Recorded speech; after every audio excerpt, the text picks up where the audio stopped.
ADP out with November private payroll data. We're going to get it from Steve Leisman, but we have the person right here. This is like one of those middlemen in healthcare. Hey, Steve. Hey, Joe. Yeah, a big miss on the ADP payrolls. The private payroll company saying private payroll shed 32,000 workers in November. That's the fourth negative number in the past 6 months for this series. Take a look here. The estimate was for 40,000, so the street was off on this one. And how did you get there? Well, goods producing shed 19,000 workers, service producing shedding 13,000 workers. But the big story here, and I'll show you more detail on this, is what's happening with small business, down 120,000. Medium and large business doing okay, up 51 and 39,000 respectively. But take a look at this chart here. Virtually all of the job losses have come from small business, which has been negative in 6 of 7 months since April. Without those losses, ADP numbers would actually be positive, but you can't get rid of her. You can't.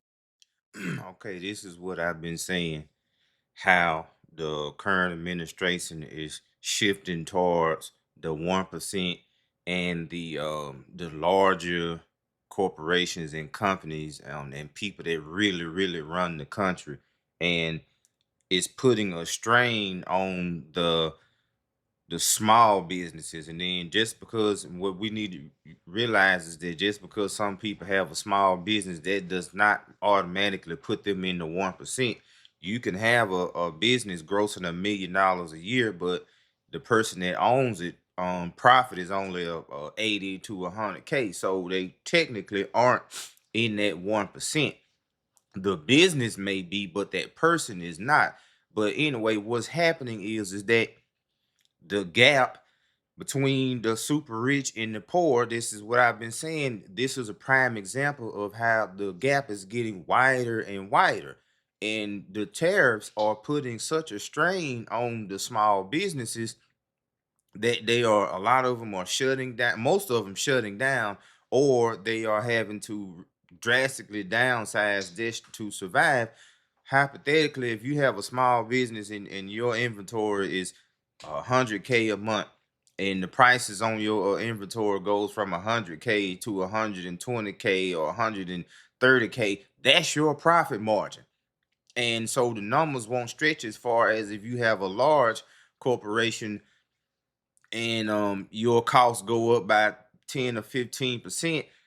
You can still manage it because you are generating or bringing in hundreds of millions or billions. So you can shift liability and shift and move money around, or even lay off enough people to make up for their costs. And this is a prime example of how the middle to lower class is being trampled. And if it wasn't for ADP, like, we wouldn't be getting no numbers, because the current administration is basically shut down everything to where you can't get no real data on the U.S. economy or whatever. But I'm not gonna harp too hard on them, because I have to be honest, the Biden administration, for some weird reason, I don't know how in the hell they missed the numbers over the last year prior to Biden leaving the numbers by 80 or 90%. So that's, just me speculating how the numbers all of a sudden got revised when this current administration got in there to come in negatively. But if you look at the Biden's economy versus what we are in now, the last 10 months or 11 months as this president's been in office, the Biden economy was actually better so far.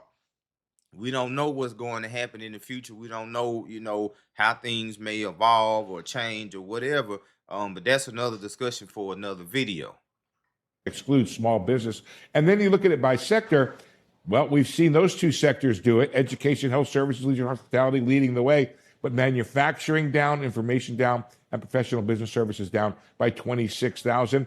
Also, another sign of weakness in the job market. Job stayers, their wages up 4.4. That's down a tenth from the prior month. And job changers, that was a big number, or had been. That's down 0.4 of a point to 6.3%. So, Joe, at least according to additional weakness in the job market, and small business getting hammered, and there is some information that some of this may be coming from being hammered by the tariffs. Yeah, trying to figure out. I'm watching, all the markets. I saw Bitcoin.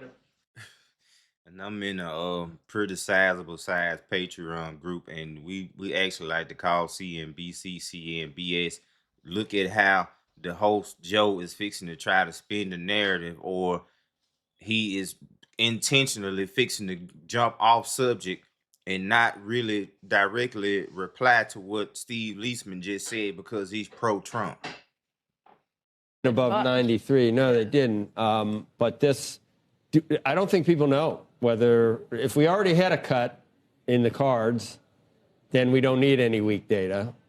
You know, we don't really want any. But we might need it for the next, you know, the next ones are less sure now. So maybe it would help with those, or maybe it's just downright bad and not great when we lose jobs. So I don't think people know what to do. Let's see what Neela thinks. Joining us now, Neela Richardson.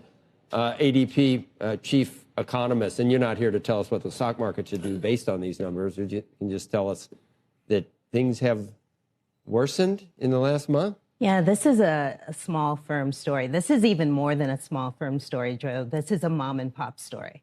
Because if you look at where the losses came in, it was for firms with headcount under 50. And you take that and you extrapolate it to the industries, those are the same industries. Construction, for example, where there are a lot of small firms.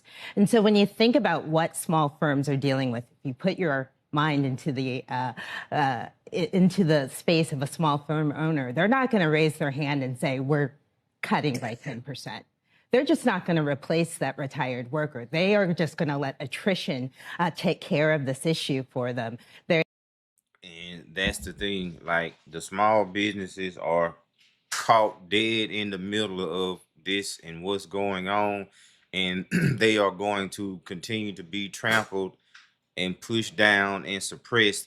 But that's the whole point of, in my opinion, the current administrations. That's their whole agenda, is to push out all the mom and pops. It's gonna force people to get in where they can fit in, and either gonna be super tiny, like a man working independently as a plumber or something, or everything is gonna be ran by large corporations. I say in the next 20 to 30 years, a lot of the electrician work and this, that, and the other is going to be done by large corporations, and they're going to have certain regions of the of their company set up in regions of the country to do these jobs and construction and this, that, and the other. It's like they're buying up all of the housing to control the housing market and the housing prices. But the thing is that what's going on with that, the prices of real estate is inflating so high, it's forcing and pushing the average everyday American out of the housing market where they can't even afford to buy a house. And hence the stupid 50-year mortgage that they tried to implement, but everybody knew was a dumb idea. But the whole notion is that we are going to strap you in and suck every dollar out of you until you die. So when you born and you get of age, you're gonna start working, and when you die and pass away, you're gonna be still working to pay debt. That's the whole game to the system. That's the whole overall look. That's their whole overall plan, is to get this and to get the United States to a point to where it is literally ran by just a few corporations. Hence, that's why the administration is pushing so hard for AI automation to take over a lot of these jobs, because what it'll do, it'll allow the big corporations to drastically cut costs. And what's crazy is how the U.S. government is helping these companies invest in AI and automation, hence helping to take Americans' job. But please like, subscribe, let me know what you all think in the comment. I'm running towards 100K subs real fast. I appreciate all the support. Everyone have a blessed day.